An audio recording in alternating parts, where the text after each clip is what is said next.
Bueno, muy buenas noches para todos. Muchísimas gracias por estar atentos a esta transmisión. Nos escuchan y nos ven personas desde diferentes países, casi que desde toda Hispanoamérica. Quisiéramos antes de iniciar en forma que ustedes nos confirmen si nos escuchan y nos ven bien, ya que tenemos unos invitados de primerísimo nivel y queremos que todo esté como tiene que estar, que nos escuchen bien, que nos vean bien. Estamos hoy precisamente en esta transmisión con invitados, como les decíamos, de primer nivel. Está con nosotros el padre Javier Olivera Rabasi, a quien le damos la bienvenida. Muy buenas noches, padre. Muy buenas noches, Samuel. Muchísimas gracias por invitarme. Un gran honor para nosotros tener a un teólogo, a un historiador, doctorado en historia, en este día tan importante donde queremos que únicamente se conozca la verdad, una verdad que ha sido deformada con los años y que ustedes como expertos nos van a ayudar a develar. Muchas gracias, padre, por estar acá. Muchas gracias. También está con nosotros el profesor Amadeo Valladares, español, que desde México nos acompaña, miembro de los Tercios, y que es un gran hispanista que también nos va a dar muchas luces en esta noche. Bienvenido, profesor. Ojalá las demos entre todos. Muy buenas noches. Y con nosotros también nuestro amigo de hace varios años, Cristian Rodrigo Iturralde, escritor del libro 1492, Fin de la barbarie, comienzo de la civilización en América. Bienvenido, Cristian. Bienvenido, Samuel. Muchas gracias por la invitación nuevamente. Bueno, como el tiempo se pasa tan rápido en estos medios, queremos iniciar con el profesor Amadeo Valladares para que él nos diga en qué consiste la hispanidad, el hispanismo, en qué consiste esto que estamos celebrando hoy, porque lo estamos celebrando. Quizá lo primero que haya que decir para mucho incauto que hay por ahí y mucha gente de mala fe, que el hispanismo, la hispanidad, es una especie de cristianismo con estilo propio. En un proceso histórico que se fue nutriendo España, por supuesto, de los griegos, de los romanos, de todas las invasiones, se fue generando un concepto sobre la vida, un concepto filosófico vital que, como digo, se sustenta esencialmente en el cristianismo. Si nosotros quitáramos el cristianismo de la hispanidad, no se le podría entender, ni siquiera existiría. Entonces, por eso yo muchas veces digo que la hispanidad es cristianismo con estilo propio. Ese estilo que nació en el seno de una nación que se llamaba España y que explosionó por todo el mundo para decirle a las personas que todos éramos capaces de salvación, que todos teníamos salvación por la voluntad que pusiéramos en las virtudes. Y esa fue la gran explosión de la hispanidad, como empezó a gestarse en el mundo, es la obra de España en el mundo. Perfecto. Padre, tomando el ámbito religioso, ¿cuál fue el significado del descubrimiento de América en ese sentido? ¿Qué pasó antes y después en el tema religioso de ese encuentro de dos mundos? Bueno, en primer lugar, hay que agradecer a Dios que hemos sido conquistados por España. Esto que parece ser una especie de escándalo para muchos hoy en día. Hace poquito, hace un par de horas, leía una publicación de este actor famoso, Antonio Banderas, ¿no? Que salió con la bandera de España detrás, con un sombrero, diciendo Feliz Día de la Hispanidad. Y ese tuit de Antonio Banderas generó muchísima polémica. Él se reía de todo esto, pero realmente hay que dar gracias, como decía recién Amadeo. La hispanidad no es otra cosa que la cristiandad en España, que fue trasladada desde aquellas tierras, desde la península hasta estas tierras que hoy llamamos americanas o tierras americanas. Y es interesante esto de plantear la vida religiosa antes y después de España, porque a diferencia de lo que muchas veces se habla de que aquí era una especie de paraíso terrenal rusoniano con casi mi pobre angelito que vivía en estas tierras, hace nada menos que un par de semanas se han descubierto incluso tumbas con sacrificios humanos de supuestamente los imperios más, entre comillas, civilizados, como puede ser el imperio incaico, con niños enterrados en sacrificios rituales.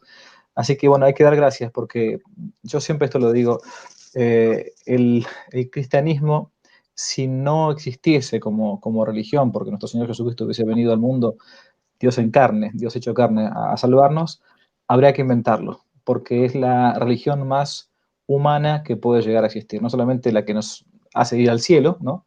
Sino incluso es la que nos hace vivir más humanamente. Así que hay que dar gracias a España como instrumento, como caso instrumental de parte de Dios para poder descubrirnos un nuevo mundo que no solamente era este físico, sino sobre todo aquel que está más arriba, que es la vida eterna. Muchas gracias, padre. Y precisamente tomando el tema de los sacrificios humanos y de lo que ocurría aquí antes del descubrimiento de América, yo quisiera que Cristian nos contara, dado que tiene todas unas publicaciones supremamente sustentadas, cómo era este mundo antes del descubrimiento, cómo era América antes del descubrimiento. Mira, Samuel, yo en general, si yo tuviera que sintetizar en una sola palabra aquella realidad precolombina, por más perplejo que pueda dejar a mucha gente, más escándalo que pueda causar, me parece que nada más está justificado, o sea, el término que yo utilizaría, la palabra que yo utilizaría es infierno. ¿Por qué un infierno? Bueno, ahí es cuando uno comienza a adentrarse un poco en las prácticas y costumbres, ¿no? Que tenían estas culturas, que no civilizaciones, sino culturas, que existían en el continente. Hablamos, por supuesto, que el de los sacrificios humanos es, digamos, tal vez la manifestación más visible de digamos, de este horror, de estas aberraciones. Pero lo cierto es que existían un sinfín de otro tipo, digamos, de excesos y aberraciones. Hablamos de un canibalismo institucionalizado, que esto lo reconocen incluso antropólogos de renombre, nada simpáticos a la Iglesia Católica o a España como Marvin Harris.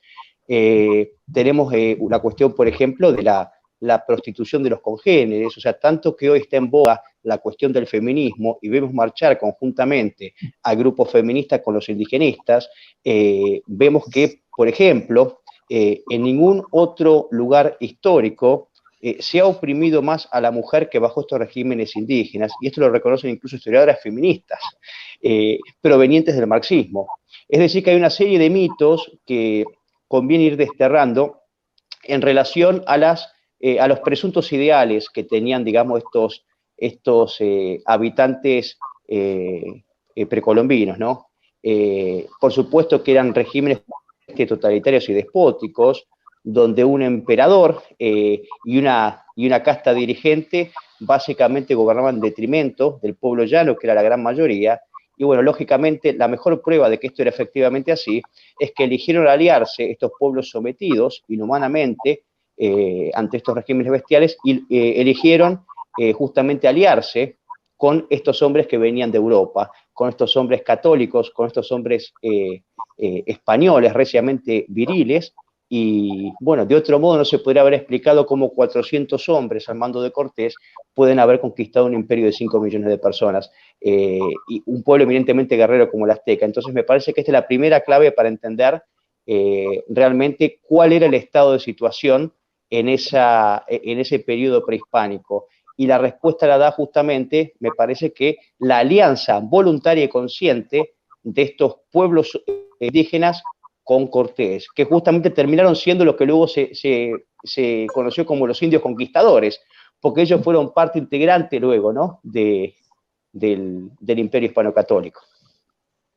Y precisamente teniendo en cuenta lo que acabas de decir, hay una frase del historiador Will Durant que dice, una gran civilización no es conquistada desde fuera hasta que no se ha destruido a sí misma desde dentro. Parece que esa era la realidad local. Cristian. Mira, casualmente esa frase la cita el gran productor, digamos, Mel Gibson. En la película Apocalipto aparece esa frase de Will Durant, que es excelente, y me parece que la última imagen que aparece allí en esa obra película, que yo creo que es una obra maestra, donde se ve a estos indígenas, ¿no? Que vienen, digamos, de algún modo siendo perseguidos por otras tribus, y bueno, y ven llegar las calaveras, esa es la última imagen de la película, Entonces, evidentemente, estos eran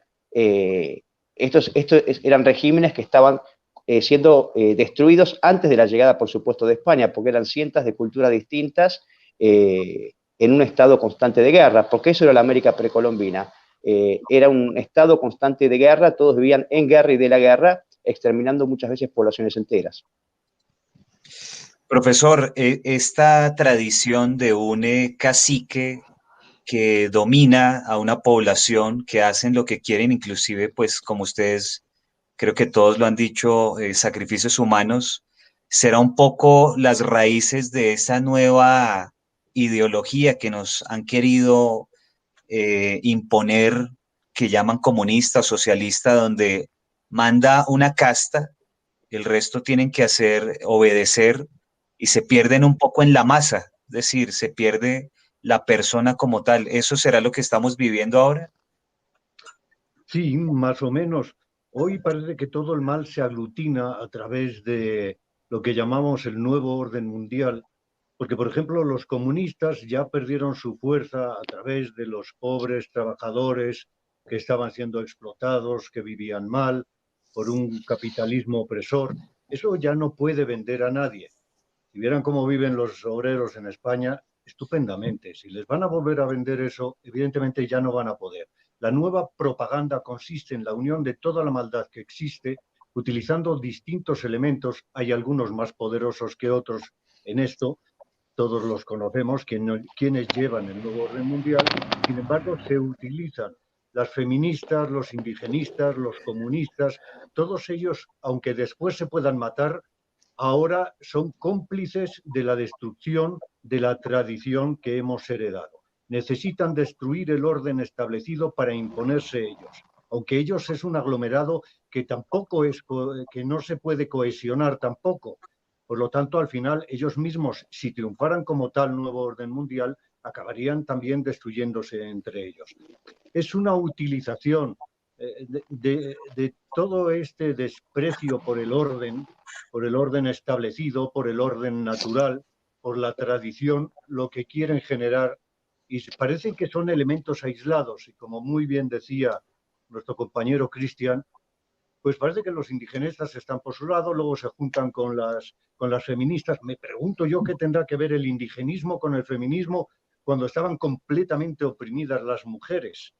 Entonces, y además en una época en que la que reinaba pues era una mujer en España, cuando se inició todo este proceso de explosión magnífico y único en la historia de España, en la historia del mundo, porque ¿cómo es posible que un país con déficit demográfico, con déficit económico, con casi 800 años de lucha, en vez de quedarse en casa a prosperar y mejorar, se lanza al mundo? Eso habla de un espíritu muy especial y de que son los únicos, esos hombres con ese espíritu especial, los que han podido hacer esta gran obra de la hispanidad. Padre, precisamente hay una orden de Isabel la Católica en su momento que dice: y no consientan ni den lugar que los indios reciban agravio alguno en sus personas y sus bienes, mas manden que sean bien y justamente tratados, y si algún agravio han recibido, lo remienden. Ujú. Esa era la línea institucional de la corona española. Eso es justamente lo que has leído es parte del codicilo, o, entre comillas, puede ser parte del testamento de Isabel la Católica, la gran reina Isabel, cuando ella ya está muriendo y sabe que tiene que dar sus últimas disposiciones, para que se tenga en cuenta justamente que su esposo, Fernando, y eventualmente los herederos tengan en cuenta qué es lo que hay que hacer con los habitantes de Hispanoamérica. Y esto da por tierra con toda la estupidez supina que existe entre la mitología historiográfica que aprendemos muchas veces en los colegios, que decían que, bueno, los españoles cuando llegaron a América se planteaban si los indios tenían alma o no tenían alma. O sea, no resiste ningún tipo de análisis historiográfico, es una cosa tremenda. Por cierto, el que va a llegar a preguntarse en algún momento esa posibilidad, al menos remota, es el aparente y supuesto defensor de los indígenas, que fue el psicópata Fray Bartolomé de las Casas, ¿no? El famoso, entre comillas, defensor de los indios. ¿Cuándo va a hacerlo? Y el momento histórico único que fue aquella hermosísima controversia de Valladolid entre 1550 y 1552, en la que por única vez en la historia un imperio donde no se ponía el sol, como era el imperio ni más ni menos que de Carlos V, un rey, digamos, y emperador escrupuloso si lo era en la conciencia, se va a preguntar la legitimidad moral o no de lo que estaban haciendo en América. Esto vale la pena decirlo porque si no, para el que conoce algo de la historia del derecho o de la historia de los imperios, no toma real conciencia. No hubo otro imperio a lo largo de toda la historia que se conozca que haya detenido, literalmente detenido, el avance de la conquista hasta que se llegaba o no a la conclusión de si era lícita o no esa expansión de España o del imperio, puntualmente en ese caso, en América, que es la famosísima controversia de Valladolid. ¿Por qué? Porque desde un principio se trató al indígena, decimos ahora indígena, pero a los pueblos, entre comillas, precolombinos, con muchísima justicia. Y por eso la reina Isabel decía que si alguno hubiese sido maltratado en sus bienes o en sus personas, que fuese remendado, realmente fuese remediado. Esto vale la pena decirlo y repetirlo más de una vez. Padre, una cosa que usted dice que es importantísima y que creo que vale la pena detenernos es el tema de Fray Bartolomé de las Casas. Eh, Parece que es uno de los propulsores de la leyenda negra, pero quisiera que usted nos ahondara en eso. ¿Cómo ocurrió eso siendo un fraile, o sea, uno sabe que hay de todo en la viña del Señor, pero ¿qué fue lo que él hizo y qué produjo? Bueno, breve, no puedo acá quitar mucho tiempo, mucho menos teniéndolo a profesionales alrededor, pero para el público general hablo y de modo muy sencillo. Fray Bartolomé de las Casas es un hombre converso, como todos los conversos, con un gran, si queremos, fuego por intentar remediar errores del pasado.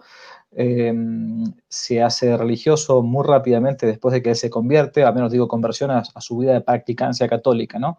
Era padre de esclavistas y a su vez él mismo había sido un tanto esclavista en su juventud, entra con los dominicos, se hace fraile, llega a ser sacerdote, y cuando comienza a evangelizar, va a llegar a ser obispo de Chiapas, no va a estar ni siquiera ni un año en la zona porque los mismos sacerdotes de su diócesis lo van a echar, va a pasar gran parte de su vida como obispo, ni más ni menos que en España, viviendo de América. Y cuando ya está en América, intenta él con mala conciencia, o sea, con mala conciencia, con malos medios, eh, quizás yo le salvo la intención, ojo, por más que sea un loco, intenta defender a los indios exagerando. Entonces, cuando veía que en un caso algún español había cometido algún abuso respecto a un indígena, generalizaba, de modo que todos los españoles, por solamente el hecho de ser españoles, eran malditos, eran matadores, eran asesinos, eran violadores, eran raptores. Y bueno, y de ese modo, denunciando, era una especie de denunciante serial, digamos, ¿no? Y el punto fue que después, que incluso contemporáneos de Fray Bartolomé de las Casas denunciaron las posturas, uno famoso, Fray Motolinía, un franciscano, un tanto heterodoxo en su doctrina, pero un gran misionero, Fray Toribio de Benavente, denuncian las exageraciones de las casas, pero en España se lo toma con bastante, se le da demasiada importancia. Al punto que es a partir de sus denuncias, que es lo que comentaba antes, se va a dar la famosa controversia de Valladolid, en la que va a estar él por un lado y Ginés de Sepúlveda por el otro. Pero termino, lamentablemente, la obra de Fray Bartolomé de las Casas, la breve relación acerca de la destrucción de las Indias, va a ser traducida rápidamente a todas las lenguas, sobre todo las lenguas de países protestantes, porque era la gran oportunidad de pegarle a España, ¿no? Con lo que es la revolución cultural, la batalla, la guerra cultural. Por eso es que los grabados famosísimos de Brie, un belga, que van a verse ahora, si uno googlea en internet 2 minutos, se va a encontrar con todos los grabados de Brie, es lo que quedó como en el inconsciente colectivo de lo que fue la conquista de América, porque fue con la imprenta y con Gutenberg adelante, fue lo que terminaron de utilizar para hacer la propaganda anti-española. Así que sí hay que buscar a alguien que haya bautizado la leyenda negra anti-española, ni más ni menos que fue Fray Bartolomé de las Casas, aunque hay que decirlo en voz bajita, por no sea cosa que algún día lo beatifiquen. Bueno, pues muchas gracias por el que acaba de iluminarnos. Estamos con mucha necesidad, vemos los comentarios de la gente sobre lo que estamos escuchando y la verdad, como ahora con las redes sociales y tanta propaganda, se pretende volver a potenciar esa leyenda negra, entonces esto que usted nos dice nos ayuda mucho. Precisamente, Cristian, aquí una de las personas que está conectada nos pregunta lo siguiente, no sé si ves la pregunta, te la leo. ¿Existe evidencia de la Santa Inquisición en Latinoamérica? La Santa Inquisición es otra bandera de la leyenda negra. Yo quisiera que nos hablara sobre ese tema en el contexto de América, el tema de la Inquisición. Sí, perfecto. Una cuestión solamente quería agregar a lo que decía el padre doctor Olivera, lo de las casas. La gente tiene que saber también, porque los presuntos antirracistas que se agarran, digamos, de los relatos de las casas para, digamos, para intentar criminalizar lo que es la obra hispano-católica, hay que decir también que él fue el principal propulsor de las casas del esclavismo de negros. Entonces, de las casas, por un lado, bregaba por la no esclavización de los indígenas, pero al mismo tiempo él fue el principal propulsor del esclavismo de negros, y eso hay que decirlo, porque él decía incluso, y él lo dice, que los negros son mucho más resistentes al trabajo que los indígenas, que son más perezosos, y esto lo dice el propio de las casas. Digo esto, que es un dato que me parece de importancia que lo sepa la gente. Ahora bien, con respecto a la cuestión de la Inquisición, bueno, propiamente, en realidad hubo tres tribunales que fueron los principales, que fue el de Cartagena, el de Lima, Perú, y en México, pero prácticamente aquí no hubo actividad.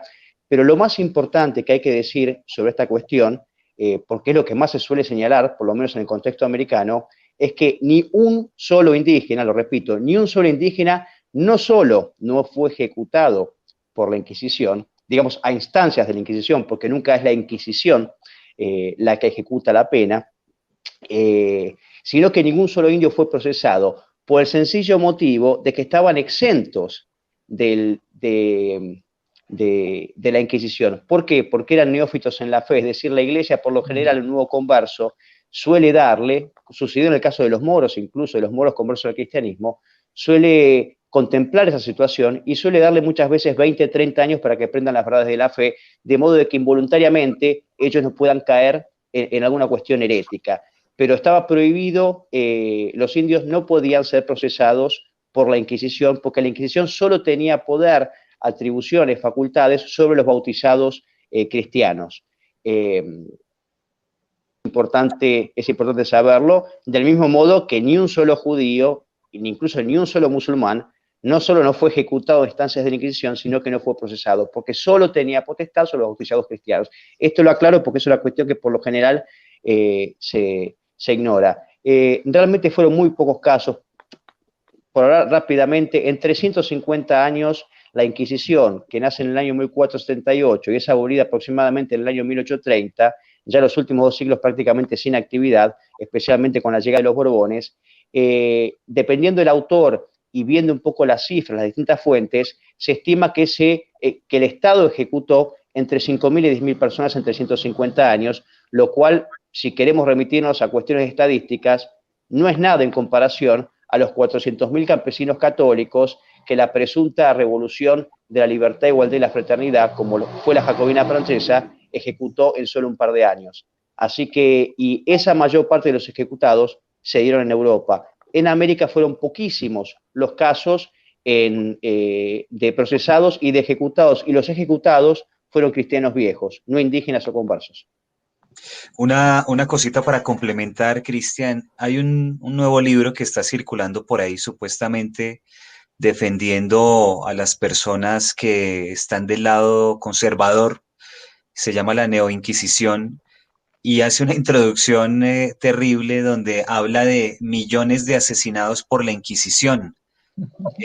¿Cuál es esa realidad en el contexto español? En el No, contexto de España. No, pero eso por supuesto que es realmente un absurdo, porque una de las, digamos, de las particularidades que tuvo la Inquisición fue que justamente existe una figura principal que es el notario, que es el que toma absolutamente, digamos, nota de absolutamente cada movimiento, incluso el movimiento administrativo más tonto, si queremos. Y tenemos las actas de los procesos que pueden verificarse incluso yendo al Archivo Histórico Nacional en Madrid o en la Biblioteca de París en Francia, y los autores serios, realmente serios, y no hablo de autores ligados a la Iglesia Católica o España, llegan a la conclusión que entre 5.000 y 10.000 personas fueron ejecutadas. Eso realmente es ciencia ficción y no tiene asidero alguno documental. Así que eso es propaganda, es ideología pura. No, realmente creo que no merece ni respuesta a eso. Bueno, es importantísimo esto porque estoy mencionando un libro que supuestamente ataca las ideas socialistas, comunistas y hace una introducción, dado el título que pusieron, donde lo que hace de fondo es atacar precisamente a la hispanidad. Profesor Valladares, ¿qué figuras rutilantes tenemos en nuestra historia de la hispanidad aquí en el hemisferio? Personas aguerridas, valientes, que nos hayan dado este ejemplo de lo que quería la corona española en ese tiempo. Yo creo que, desde luego, todos los frailes, todos los evangelizadores, y por supuesto siendo también los jesuitas expulsados por los Borbones, habría que mencionar absolutamente a todos. Más valía preguntarse cuál no cumplía con la norma de evangelizar correctamente y ser un hombre honesto. Todos ellos. Pero curiosamente era esencialmente un ambiente social. Eso era lo más importante. Era un ambiente social de la época en que había que comportarse como había que comportarse, porque la hidalguía estaba impresa en el carácter de aquel pueblo. Por lo tanto, enumerar personas que cumplieran sería vastísimo. El padre mencionó uno, por supuesto, Motolinía, porque venía al caso con el psicópata, perdón, con Fray Bartolomé de las Casas, futuro beato y santo quizá, pero ya no puede ser súbito. Bueno, futuro.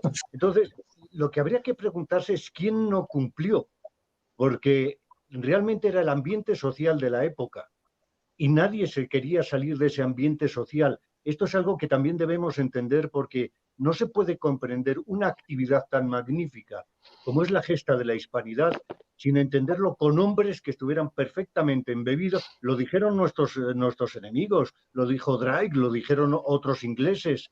Si no fuera por los españoles merecen vivir en paz, porque no hay ningún otro pueblo que haya podido soportar como ellos soportaron privaciones y, en fin, si los enemigos nuestros, cuando se sentían generosos, alguno de ellos lo hizo en alguna cárcel inglesa, mencionaban así, significaba que había un ambiente social que les empujaba a esta espiritualidad.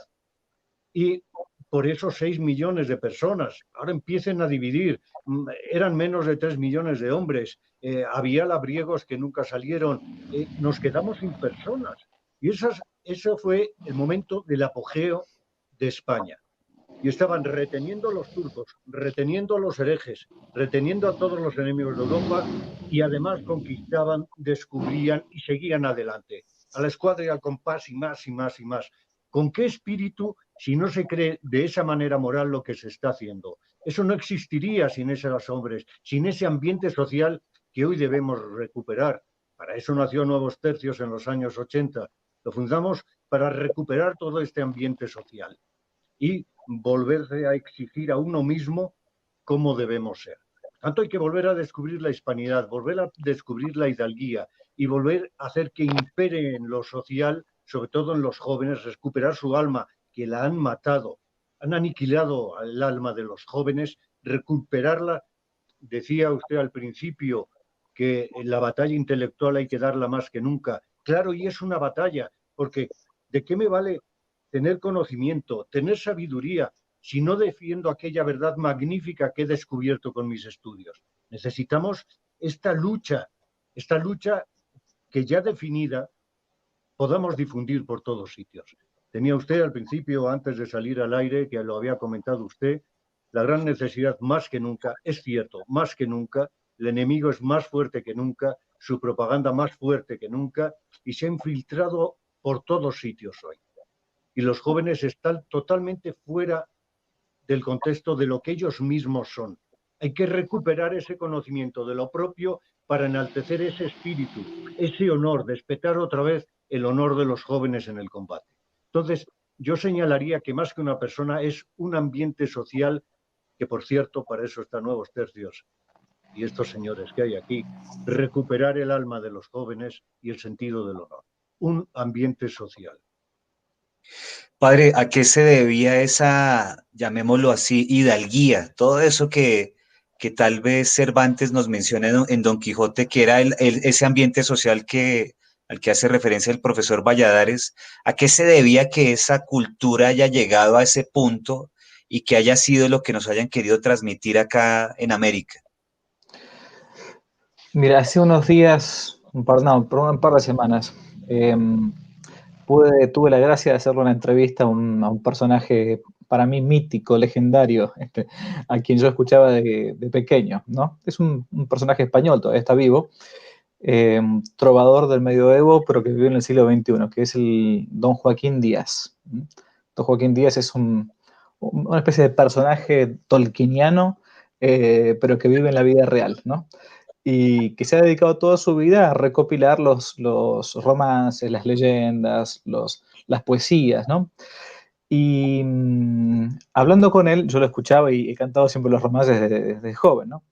Me daba cuenta un poco de eso, de lo que es el espíritu del español, ¿no? Que espíritu español que puede tener no solamente un español que viva en España hoy, sino que corre por la sangre, por nuestras venas en general. Y es porque, a mi juicio, y en lo que yo he podido deducir con el tiempo y he aprendido, sobre todo del padre Alfredo Sáenz, que en España la Edad Media es como que se extendió más tiempo y por eso se trasladó a América. Por eso que el cristianismo o el régimen de cristiandad de España trasladado a América fue lo que todavía le dio más vida. Y es por esto que lo que decía recién el profesor Amadeo, que si uno se pone a pensar, yo cuando le hacía recién la pregunta a él, ¿qué personajes se pueden destacar? Y qué sé yo, todos, porque la verdad que uno se pone a ver la vida de los jesuitas, por ejemplo, que llegaron aquí a las reducciones. Hace un tiempo leía el libro del padre Perramás sobre la República de Platón entre los guaraníes. Y uno decía, a ver, no mandaban lo peor a la misión de América, mandaban la excelencia, mandaban los mejores, los que eran astrónomos, los que eran geógrafos, los que eran arquitectos. Uno va al sur de mi país, aquí en Argentina, y se encuentra con Mascardi. ¿Quién fue Mascardi? Fue un jesuita de esos locos soñadores que fue a recorrer los lugares que nadie había visto todavía. Entonces, ¿qué es lo que hay en España que la hace uno? Porque acá uno no está defendiendo a España en cuanto al gobierno de Podemos o al PSOE. No, eso. Lo que está defendiendo es un espíritu español, que es algo pero muy distinto, ¿no? Y es por eso que vale la pena que uno conozca su historia, porque quien no conoce su historia difícilmente ama sus propias tradiciones o su propia patria, ¿no? Y mucho menos ama lo que España nos trajo, que es el gran tesoro, que es la fe católica. Cristian, muchas gracias, padre. Hace un momento mencionabas la película Apocalipto. A mí me ha llamado mucho la atención la película Gladiador, porque el protagonista de Gladiador es el español. Claro. Y hay una gran tradición histórica, no solamente, obviamente, de los colonizadores, conquistadores españoles, sino estamos hablando de milenios hacia atrás del pueblo español. ¿Por qué se da esa grandiosidad de lo que es el espíritu español y el español como tal, que inclusive Aníbal, el guerrero este que se enfrentó con Roma, tenía el 95% de su ejército español? O sea, ¿de dónde surge ese carácter tan aguerrido de los españoles? Bueno, yo creo que la persona ideal para responder esto es el profesor Valladares, pero lo que puede ser que este espíritu del español se manifiesta muy pronto. Creo que el propio Séneca tiene un elogio de los españoles. España históricamente, desde esa Hispania, que hispanidad sabemos que etimológicamente viene de Hispania, que era el nombre con lo que los romanos denominaban, ¿verdad?, a esta provincia del imperio, y se va forjando poco a poco a través de la historia, como ya había dicho el profesor, va agarrando, digamos, va tomando lo mejor de cada pueblo y termina formando una identidad propia. Me parece que algo que es muy importante, el padre Javier Olivera hablaba recién de que es cierto, de que la hispanidad la tenemos, realmente la tenemos en nuestra sangre. Alguien puede estar en España, pero el padre y yo somos argentinos, vos sos colombiano, y sin embargo nosotros respiramos la misma hispanidad. Y yo creo que esto también puede resumirse un poco en lo que bien decía García Morente, cuando él define la hispanidad, él la define, digamos, se distancia de otro tipo de civilizaciones o imperios, porque esto no entra en categorías, si queremos, biológicas o biologicistas, porque la hispanidad es un ideal, creo yo. Me parece que es un ideal, por eso pudo ser tan español un filipino, pudo ser tan español una persona de Guinea Ecuatorial, que fue incluso llegó a ser parte del Virreinato del Río de la Plata. Entonces, en distintos lugares del orbe, personas de razas o etnias completamente distintas podían respirar y pudieron hacer propios el mismo ideal de hispanidad. Esa es la grandeza de la hispanidad. Yo creo que esa es la verdadera civilización y creo que tuvo características que son únicas en la historia, especialmente si comparásemos el mismo momento histórico, digamos, si por contraste pudiéramos lograr una valoración de lo que fue la hispanidad, pues el contraste es válido para lograr una valoración de lo propio. Fijémonos en el mismo momento histórico cómo operaron, por ejemplo, los sajones y protestantes en el norte del continente. Es decir, si existió una segregación y una persecución y algún exterminio, esto se dio justamente en las regiones que dominaban los protestantes y los, ¿cómo se dice? Y los sajones, ¿no? Porque ellos tenían ya ciertos prejuicios que no tenía el hispano y el católico, y el hispano y el católico siempre tiende a incorporar y ayudar a superar, ¿verdad?, a la persona, porque no existen vencidos. Esa es la grandeza del español. No hay vencidos. Incluso fíjate vos que llega a España, hace esta gesta de liberación. Yo siempre insisto que es una gesta de liberación antes que de conquista, y de la perspectiva de los propios indígenas, no de la perspectiva eurocéntrica, como dicen los marxistas.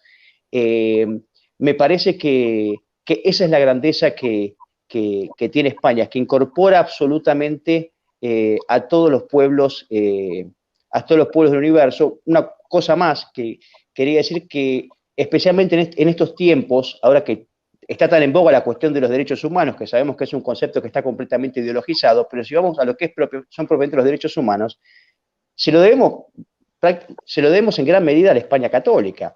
Es decir, por ejemplo, la igualdad ante la ley no era justamente, digamos, una realidad en el siglo XV, pero sobre todo la igualdad de dignidad frente a Dios. O sea, todos somos hijos de Dios. Esto justamente es lo que viene bregando el catolicismo desde antiguo. O sea, creo que los verdaderos derechos humanos provienen justamente de la Iglesia Católica, y España, como hija directa de la Iglesia, lo supo transmitir, y bueno, creo que tenemos que estar agradecidos todos los americanos. En ese sentido, quiero preguntarle al padre, hay un escritor colombiano, chavista, se llama William Ospina, hizo una trilogía, dentro de los cuales está una novela que se llama El País de la Canela, donde se dedica a dañar la imagen de la hispanidad. En una entrevista que le hicieron en Amazon Prime, en un documental que se llama El Dorado, él, que me llama mucho la atención porque se le nota el desconocimiento del tema, es decir, una cosa es ser historiador y otra cosa es novelar, ¿no? Pero dentro de lo que él dice, o sea, siendo un chavista, obviamente no va a tener ningún entendimiento del espíritu de la hispanidad. Dice, es imposible que ellos hayan venido acá a adentrarse a las selvas solo por evangelizar. A ellos los movía ese apetito por el dorado y por el oro, pero con este contexto de lo que es la hispanidad, uno ya empieza a entender por qué sí se podía dar el hecho de desprenderse de sus posesiones en España y venir a las selvas a llevar el evangelio. ¿Usted nos puede profundizar sobre eso, padre? ¿Cómo fue ese espíritu evangelizador? Sí, bueno, en primer lugar, si esta persona es chavista, no creo que no tenga solamente entendimiento respecto de la historia, creo que no tenga entendimiento, simplemente, ¿no? Así Bueno, es. claro, fue primera cosa. Pero la segunda cosa es que creo que algo de verdad debe decir. Es decir, caer simplemente en la idea de que los conquistadores venían aquí a evangelizar o a cristianar a los indios, me parece que es caer en una exageración que va contra la historia y aparte va contra la misma condición del ser humano. Todo hombre, porque tenemos esa mala levadura de la cual hablaba Rubén Darío, del pecado original, muchas veces tiende a buscar lo suyo. Entonces habría acá que distinguir los que fueron los misioneros puros y duros, digamos, aquel que dejaba todo por amor a Cristo y se lanzaba por el mar tenebroso hasta estas tierras, y aquellos otros que venían a, como se decía, entre comillas, a hacerse la América, que claramente tenían un afán también de lucro. Nadie iba a dejar su casa, su familia, un mes y medio por un mar que no se conocía demasiado, por el simple hecho de venir acá a evangelizar. Claramente que estaban buscando una perspectiva de lucro que tampoco es ilícita, porque digo, esto es otra cosa que hay que tener en cuenta. Hay que romper con esto de que el lucro es malo. ¿Desde cuándo? O sea, no se sigue lógicamente. Pero entonces creo que es importante, cuando hablamos de las leyendas negras contra España o anti-españolas, no caer tampoco en la leyenda rosada. Es decir, que todo estuvo excelente, que acá eran todos santos, que acá nunca hubo ningún abuso, que acá todos venían solamente a evangelizar. No, porque eso es faltar a la verdad y eso a uno no lo hace libre, digamos, ¿no? Pero sí, claramente sí, hay que decirlo 1000 veces sí, que aquellos que vienen acá y sabían que tenían sus necesidades o sus deseos de hacerse ricos o tener una tierra propia o lo que fuere, tenían algo que el hombre moderno de hoy no tiene, que es conciencia del bien y del mal. Entonces sabía que si hacía algo bueno era premiado porque estaba bajo la ley, y si hacía algo malo, ya desde las leyes de Obando, desde aquella época, era penado, durísimamente penado. Entonces, digamos, no se puede caer en la novela historiográfica de estos personajes. Yo vi una partecita de esta serie del Dorado. Me aburrió porque es más de lo mismo, siempre estaba buscando algo distinto, pero tampoco se podría llegar a caer y decir que, bueno, que todo aquel católico que venía como laico a trabajar aquí venía meramente a evangelizar. No, en absoluto, no, eso no fue así tampoco. Ok, perfecto. Padre, aprovechando que estamos con usted, hay una pregunta del público que nos dicen, ¿por qué creen que Isabel la Católica no ha sido canonizada si su posición siempre fue valiosa y en defensa de los indígenas? Bueno, los invito a ver un curso que estoy dando ahora en una plataforma sobre Isabel la Católica por completo, pero les resumo la historia. Está todo publicado, yo lo he publicado más de una vez en mi sitio web. Estaba casi todo listo. Yo tengo en mi poder la positio canónica sobre la vida y virtudes de Isabel la Católica. Estaba todo listo para que fuese declarada beata en 1992, cuando fue el quinto centenario, pero esto es público lo que estoy diciendo, simplemente, por una fortísima oposición del cardenal, por entonces arzobispo de París, el cardenal Lustiger, un judío converso al catolicismo, y unas quejas varias de un grupo de personajes judíos, se pospuso sine die la beatificación de Isabel la Católica.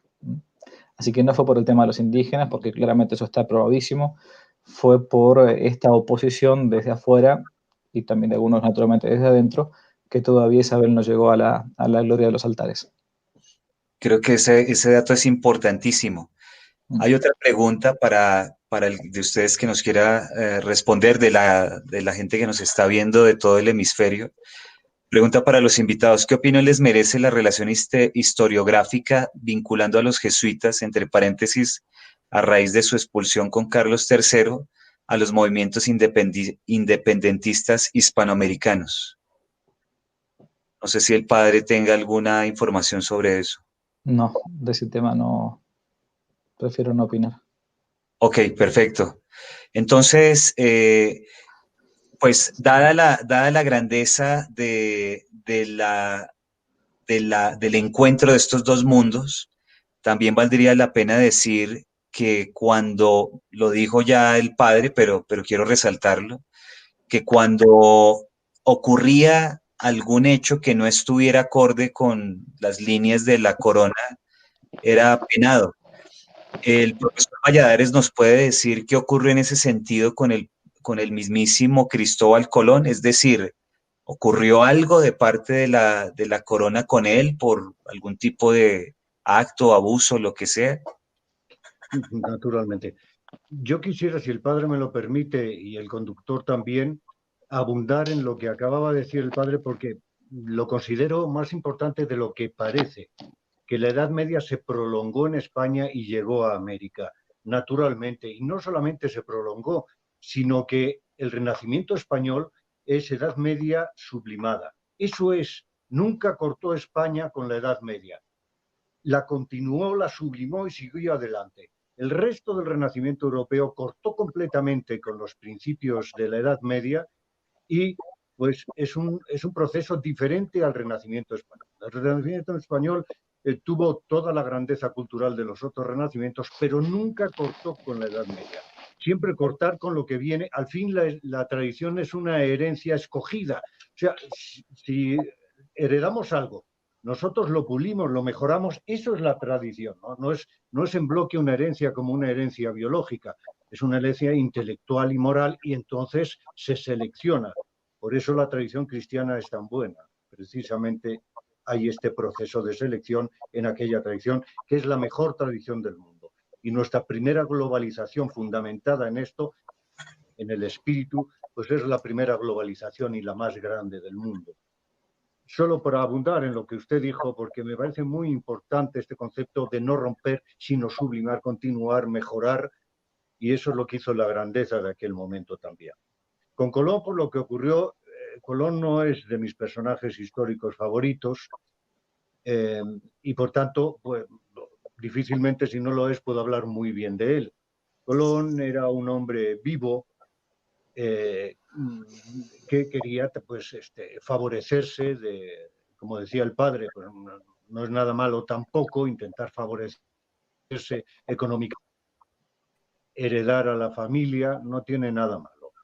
Pero Colón, que era un hombre muy vivo, veía un gran mercado de esclavos en los indígenas. Y aprovechando la mentalidad de la época, porque no hay nada, vamos a ver, si juzgamos desde la época, la esclavitud, pues que pretendía el nuevo negocio con la nueva raza descubierta, Colón, también hay que juzgarla con cierta benevolencia, puesto que era lo normal en la época. Lo hicieron todos los que llegaron después de España. España fue, parte de su grandeza consistió en romper las costumbres malas, perversas de la época. Entonces, pues se le ocurrió manifestar la posibilidad de un negocio, llevó incluso algunos indios ahí atados, y al verlo Isabel la Católica, pues dijo aquella famosa frase de ¿qué poder tiene el almirante para hacer esclavos a mis súbditos? Y lo encarceló para que aprendiera. Después lo soltó para que siguiera su labor, pero evidentemente una mujer, válgame Dios, los indigenistas no sé qué pensarán, ni las feministas, encarceló al que descubrió América por querer hacer de los hombres, alguien se preguntaba si creían que no tenían alma, hacerlos esclavos, como si fuera ganado. Entonces, efectivamente, Isabel la Católica castigó a Colón por aquella pretensión de no tratarles como seres humanos. Profesor, una cosita, el hijo de Colón, Hernando Colón, escribió una obra donde obviamente pues va a decir lo mejor de su padre, ¿no? Pero una de las cosas que me llamó la atención de esa obra es que dice que, o sea, prácticamente Colón vivía una vida de piedad al estilo de un religioso. ¿Usted tiene conocimiento de eso? También lo dicen de Carlos III, y mire usted lo que hizo. Si alguien no era religioso en aquella época, estaba mal visto, porque como es una de las misiones de Nuevos Tercios no es que defienda la religión, no es que defienda la Iglesia Católica, más allá pretende que nuevamente la religión católica sea el norte de toda la sociedad, el norte cultural, el norte en la justicia, el norte en la política, porque así no nos vamos a confundir. Si entre nosotros pactamos lo que está bien, lo que está mal, hacemos una constitución positivista, bueno, pues es un interés personal, pero el que siga la catolicidad, el que vuelva a las raíces, no se puede confundir, porque la bondad ya está declarada. Solamente tenemos que seguirla y defenderla. No sé si contesta la pregunta o... Sí, profesor, muchas gracias. Eh, Padre, aquí nos están preguntando, o quisiera más bien, no sé si esto lo pudiera tocar Cristian o el profesor, ¿podrían ahondar sobre el uso de la leyenda negra antiespañola a principios del siglo XIX por parte de los independentistas hispanoamericanos? ¿Fue usada la leyenda negra por los independentistas, profesor? Sí, naturalmente. Los independentistas, que no son independentistas, son secesionistas.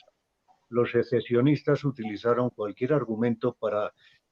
Es como decíamos sobre el Renacimiento, porque hay una ruptura, porque yo tengo que ser mejor de lo que ha pasado. Entonces, lo que pasaba antes tenía que ser muy oscuro para que los llamados próceres de la patria pudieran ejecutar su plan. Entonces, se tienen que fundamentar en una propaganda engañosa, falaz, sobre la maldad de lo que había y las bondades de los que venían. Es una falacia absoluta. Y para ello utilizaron, por supuesto, todos los postulados de la Ilustración, de la enciclopedia, como resultado que cuajó en la Revolución Francesa. Fíjese que en América se leían libros que por escandalosos y radicales se prohibían en Francia. ¿Qué dirían aquellos textos? Bueno, pues esos textos llegaban a América y se leían aquí en América. Entonces, ¿qué es lo peor del mundo? La religión católica, los españoles que la difundieron, los que crearon las leyes de Indias, y evidentemente ahí tenían un gran caudal los secesionistas para utilizar a su favor. Indudablemente, todas las ideas de la Ilustración, traída por los Borbones, además, de manera muy especial, ese concepto de la ilustración, que no sé qué iluminaba, pero según ellos eran las luces. Yo creo que por eso cegaron a todos. Había demasiada luz intelectual y nadie lo entendió. Y naturalmente que los secesionistas lo utilizaron. Fue un gran capital, un gran ente de razón para ser utilizado. Padre, dice aquí una de las personas que nos acompaña, lo dice Joseph Gumila, España enseñó a los indígenas a no matar a sus hijos, a respetar las uniones, les enseñaron los curas a arrepentirse de lo malo. ¿Cuál fue la enseñanza religiosa que se impartió en estas nuevas tierras? Bueno, se impartió la única religión verdadera, ¿no? Que es la que dejó nuestro Señor Jesucristo. La Iglesia no inventó ninguna religión, sino que fue nuestro Señor quien nos dijo cuál es la que debemos seguir. Así que lo primero que hubo que hacer fue, esto se lee mucho en las primeras crónicas, sobre todo, como sabemos, la conquista comienza y la evangelización desde el norte hacia el sur, ¿no? En las primeras crónicas se lee mucho que en muchos misioneros que decían a este pueblo primero hay que exorcizarlo para después bautizarlo. De hecho, es así en el ritual de bautismo. Primero al niño se lo exorciza, se hace un exorcismo, porque quien todavía no es de Dios está más fácilmente dominado por las acciones y obras del demonio, y después se lo bautiza. Y es por esto que al mismo tiempo en que se lo iba acristianando, se lo iba, como bien decía antes Cristian, se lo iba civilizando, ¿no? Se lo iba haciendo realmente un hombre de bien. ¿Cómo se le enseñaba? Se le enseñaba con el catecismo inicial. Yo lo que puedo saber un poco más, quizás de acá de las reducciones jesuíticas, que conozco un poquitito más. Se le buscaba primero hacer incluso que fueran monógamos, que trabajasen en la tierra, que viviesen una reducción. Cada indio era libre para poder ingresar y para poder irse, pero una vez que estaba en la reducción tenía que amoldarse a las leyes que existían. Se les enseñaba la religión por medio de el arte, por eso uno conoce lo que es la música de las reducciones jesuíticas, de la chiquitanía, bueno, cuando tenemos en Bolivia, del arte escultórico, de la pintura, bueno, es decir, se los iba educando en la cristiandad, en la vida cristiana, a partir de una educación, sea inicial como sea después superior. Por eso que habían pasado ya apenas 30 años o 40 años de la conquista de América o del descubrimiento de América, cuando aquí ya había universidades. Eso es un tema interesante también a tocar, ¿no? Es decir, Sí. España literalmente se desangró y le costó casi la vida a España, ¿no? Porque como una madre se desangra para que su hijo nazca, bueno, España realmente se desangró para que naciera esto que ahora conocemos como decía Pablo Antonio Cuadra, un poeta nicaragüense, más que Hispanoamérica, dice, esto debe llamarse Cristianoamérica, ¿no? Porque realmente es eso, ¿no?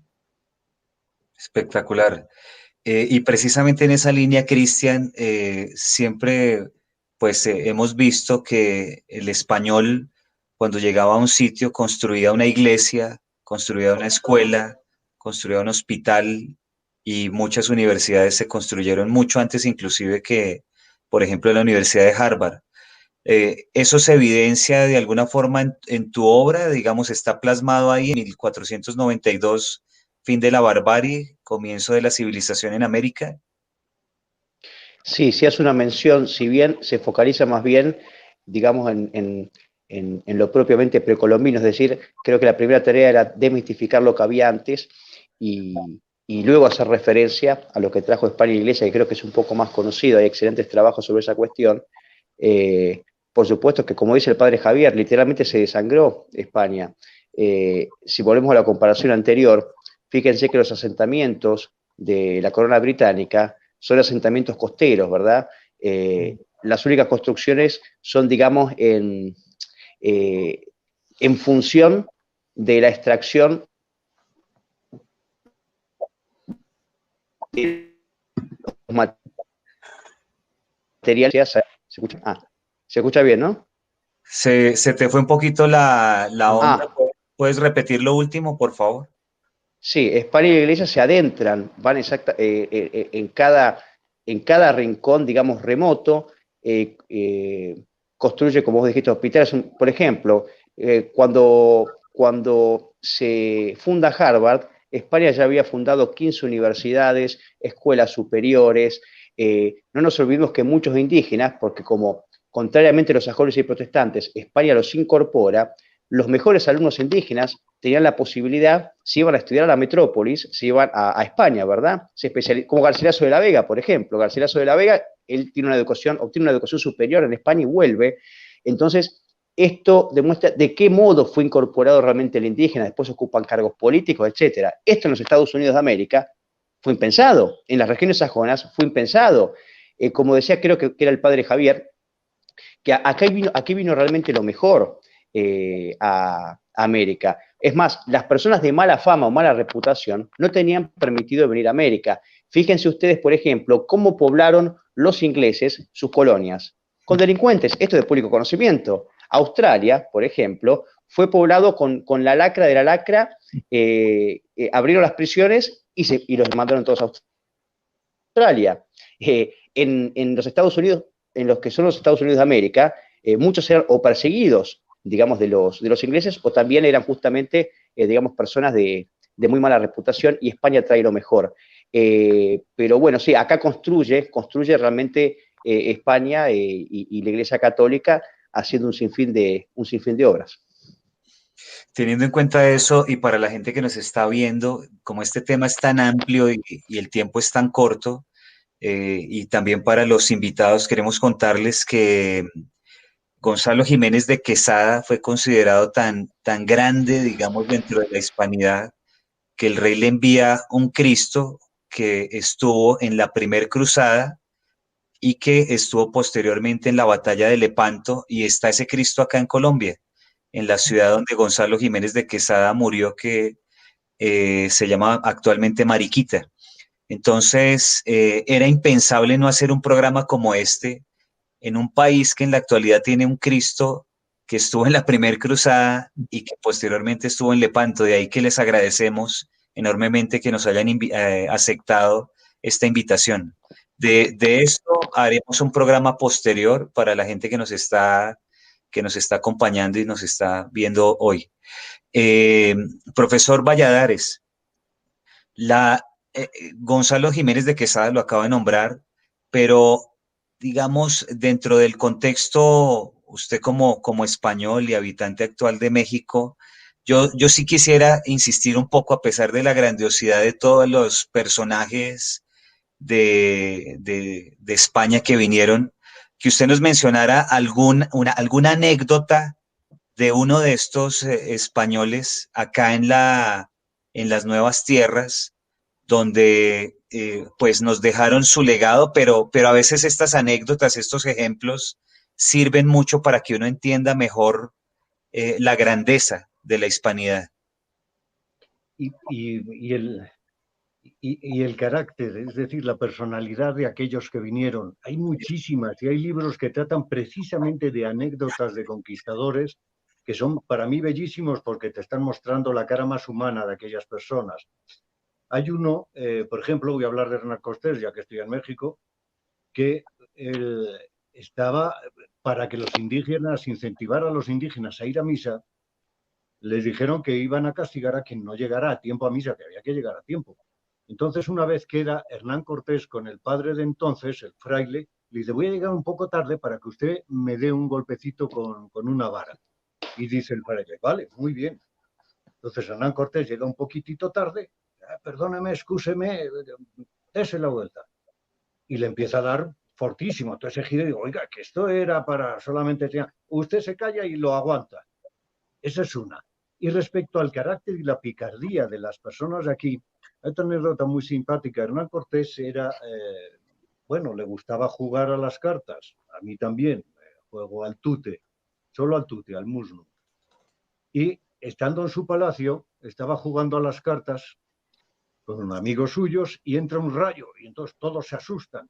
Y entonces, como él sabía que era un poquito vicioso de las cartas, le dice a la Virgen, te prometo que no vuelvo a jugar a las cartas aquí. Y ya se iba a otro sitio a jugar a las cartas.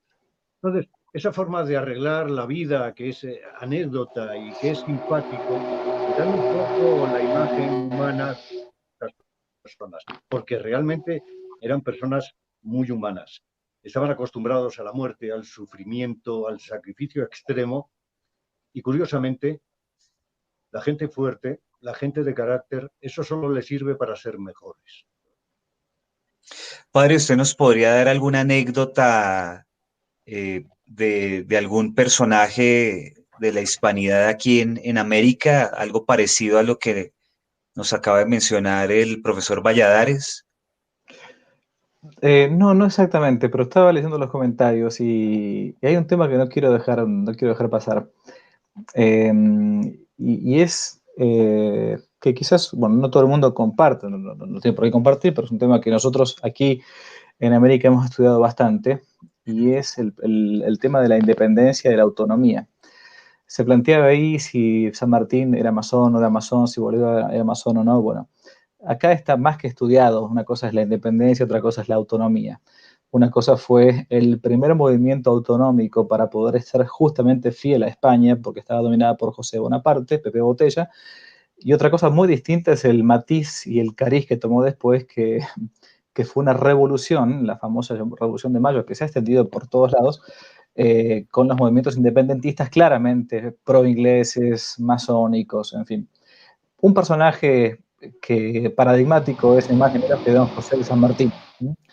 Que ni fue masón, y se lo acusa justamente de esto, ni estuvo cerca de la masonería, al contrario, no pudo desembarcar por una amenaza de muerte. Y otro personaje que sí fue masón y que después terminó siendo antimasón fue Bolívar. La historia es muy... No hay más que leerla, pero en el caso de San Martín, justamente por su fidelidad a España, es que él comienza el movimiento, si queremos, de el inicio de lo que va a ser después la autonomía, y después con el tiempo, la independencia. Por eso tenemos dos fechas acá en Argentina. La gente de acá de Argentina ni siquiera lo sabe eso. Tenemos una fecha en 1810 y otro en 1816. Autonomía en 1810, independencia en 1816, donde sucedió muchísimo de todo. Pero personajes que intentaron ser fieles a esa España profunda, al punto que San Martín, que era una especie de monarquía, desde el norte de Sudamérica hasta Tierra del Fuego, probablemente ese haya sido uno de los diálogos con Bolívar, de intentar esa monarquía prohispánica. Y otro muy distinto fue el apoderarse de las autonomías ya con las independencias, que fue posterior. Esto creo que algunos hermanos españoles nuestros también en España no terminan de verlo del todo, y aquí en Argentina ha habido un historiador, todavía está vivo, mi maestro, don Enrique Díaz Araujo, que ha escrito con muchísima pericia, es un hombre ya mayor, desde hace muchísimos años, este tema de por la fidelidad justamente a la España profunda, a esa idea de hispanidad, es que en algunos casos los hijos debieron por un tiempo separarse por ser fiel a España y no fiel a Francia. Y bueno, después es otro cantar lo que pasó después con la historia, las historias de las independencias, ¿no? Pero yo quiero revalorizar y que quede claro el papel, por lo menos, de este personaje para nosotros tan importante en Hispanoamérica, como fue el libertador don José de San Martín, que no fue, repito, liberarse del yugo español, ¿no? Sino del yugo francés que estaba dominando España, y que después con el tiempo la independencia o las independencias se van a encargar de tergiversar y de liberalizar o masonizar, nada más. Perfecto, padre. Fue un complemento importantísimo para dilucidar esto que estamos hoy tratando. Eh, el tiempo se nos está agotando. Cristian, para ir ya redondeando, eh, ¿qué le podemos decir a la gente sobre el futuro, las perspectivas de futuro de la hispanidad? ¿Qué debería ocurrir de parte de los hispanoamericanos de cara a lo que viene y de lo que estamos viendo en este momento en la historia? Eh, Sí. ya. Hola, Perfecto, perfecto. ¿me escuchas bien? Sí, sí, perfecto. Ok. Me parece que incluso por los patriotas de cada país, los patriotas de Colombia, de Argentina, de Chile, de México, donde fuere, tienen que entender que la hispanidad es parte, digamos, inescindible de su identidad. Es decir, la propia identidad nacional me parece que está precedida por la hispanidad. Entonces me parece que incluso una forma de defender su patria es defendiendo la hispanidad, que en este sentido fue lo que nos trajo lo más importante, que es el cristianismo, ¿no? El catolicismo. Así que creo que defender la hispanidad es defender nuestra propia identidad. Así que, no sé, no tengo mucho más para decir en ese sentido. Si querés, después, Samuel, voy a aprovechar, como justo el libro que vos mencionaste se va a publicar en Colombia prontamente, después capaz te puedo pasar un teléfono para la gente que lo quiera adquirir. Por supuesto, el libro ya está en Colombia, en esta celebración del 12 de octubre. Creo que valdría la pena que lo dijeras. Sí, aprovecho que sí, ya está. Entonces, lo publica, lo ha editado el Instituto de Investigación Social, y si puedo, te dejo un número de teléfono, ya que estoy con ustedes acá, para la gente de Colombia que me ha preguntado y que quisiera adquirirlo. A ver, el teléfono, que lo tengo, deberían comunicarse al más 57 31 45 20 21 41. Es decir, 57 31 45 20 21 41, que es el Instituto de Investigación Social, que es el que se ha puesto a editar este libro. Así que bueno, quería agradecer eso y aprovechaba para para decir eso. Perfecto. Padre, de cara a lo que vivimos actualmente, las perspectivas y futuro de la hispanidad, ¿qué deberíamos nosotros vivir en esta vida que estamos viviendo en nuestro contexto propio histórico de nuestros países? Bueno, repetir un poquito lo que decíamos antes, que la hispanidad no es el seguir a tal o cual partido que está ahora en España, sino es eso que decía Cristian antes, ese ideal, que es esa idea, ¿no? De la España profunda, de la España que vive en el ser español, ¿no? Y que a mi juicio eso no es otra cosa, repito, que la cristiandad que en un momento se encarnó en un, no quiero llamar estado, porque no es un estado, pero en una región, digamos, ¿no? O en una península.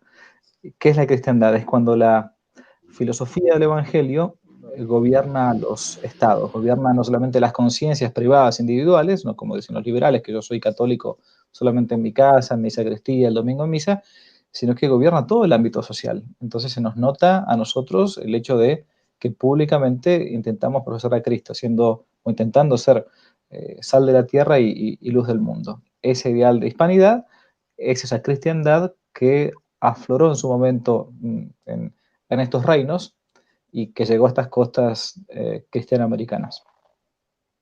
Perfecto. Profesor Valladares, sobre el mismo punto, perspectivas y futuro de la hispanidad. Mire, curiosamente acaba de terminar un congreso ayer para afrontar la hispanidad como debe ser, con la celebración, el gusto, el espíritu que debemos, que se llamó precisamente Herencia y Desafío, Hispanidad, Herencia y Desafío. Entonces, primero tenemos que descubrir, porque el problema grave, está pasando un mal momento la hispanidad, no solamente porque ya está hollada desde las llamadas independencias, desde las secesiones, sino que hoy es la antítesis del nuevo orden mundial. Por tanto, tenemos que atacarla hasta eliminarla, a ser posible. El gran enemigo hoy es precisamente ese ideal de la hispanidad. Entonces, al ser el gran enemigo del nuevo orden mundial, tiene ese gran, no solo peso, sino responsabilidad para hacer surgir nuevamente a las naciones católicas en general y de una manera especial a la hispanidad. Entonces, es herencia, pero entonces, para que sea desafío, tenemos primero que tomar la herencia. Los jóvenes no tienen la menor idea de lo que es hispanidad. Vivimos un mundo desconectado de la realidad y de la cultura, un mundo disfuncional culturalmente, que primero tiene que rescatar los conocimientos para después poder hacer con esos conocimientos, tomarlo como desafío, tomar el testigo de nuestros padres y seguir hacia adelante. Por tanto, esto que está haciendo usted es brillante y muy importante porque es precisamente dar luz a aquello que hay que defender. Pero ¿cómo lo van a defender si no lo conocen? Si se los han quitado criminalmente de la vista. Hoy vivimos un mundo mefítico que lo ha invadido absolutamente todo. Necesitamos aerar y que los jóvenes vuelvan a descubrir qué es la hispanidad. Luego verán cómo la defienden. Perfecto. Padre Javier Olivera Rabasi, muchísimas gracias por acompañarnos. Ha sido un gran honor que esté con nosotros. Un gustazo, muchas gracias. Cristian, muchísimas gracias y para todos les reiteramos el libro en sus 2 tomos. 1492 está en la edición colombiana en un solo libro, los 2 tomos en un solo libro, para que todos lo adquieran y de verdad necesitamos expandir como decía el profesor Amadeo, el conocimiento sobre la hispanidad que nos lo están negando y creo que es un gran daño para nuestra sociedad. Gracias, Cristian, por estar acá. Gracias como siempre, Samuel. Muchas gracias. Profesor Amadeo Valladares, un gran honor haberlo tenido en este conversatorio. Muchas gracias por acompañarnos. El honor ha sido y es mío. Y quiero felicitar tanto al padre como a Cristian, no por mérito propio, sino por los maestros que tienen. Díaz Araujo es un hombre extraordinario, de una pluma brillante y con un cerebro magnífico.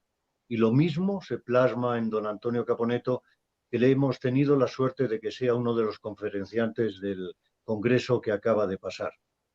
Como siempre, 2 personas brillantes, 2 alumnos brillantes, y para mí ha sido un verdadero placer conocerles.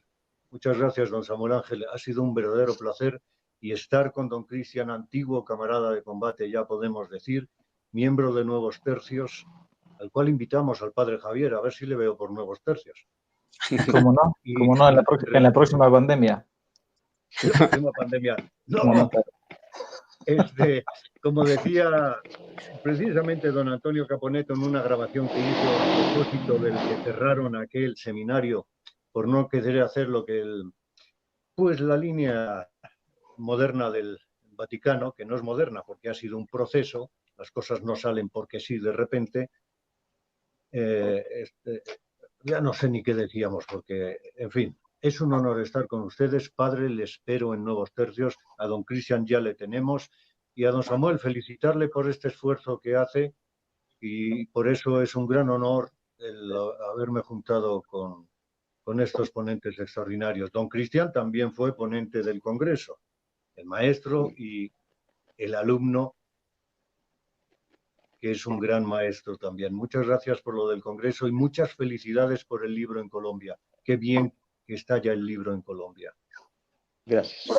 Muchísimas gracias, profesor. Hoy, como nunca, iniciamos con la presentación de la bandera del Movimiento de Católicos Solidaridad, dado el día que estamos celebrando, 1492. Muchas gracias a todas las personas del Movimiento de Católicos Solidaridad que se unieron a esta transmisión, al Instituto de Investigación Social que edita el libro de Cristian, y a todas las personas de los diferentes movimientos, organizaciones y países que están en esta transmisión en vivo y que la van a compartir después de que termine. Muchas gracias y seguimos en esta batalla cultural. Gracias a todos.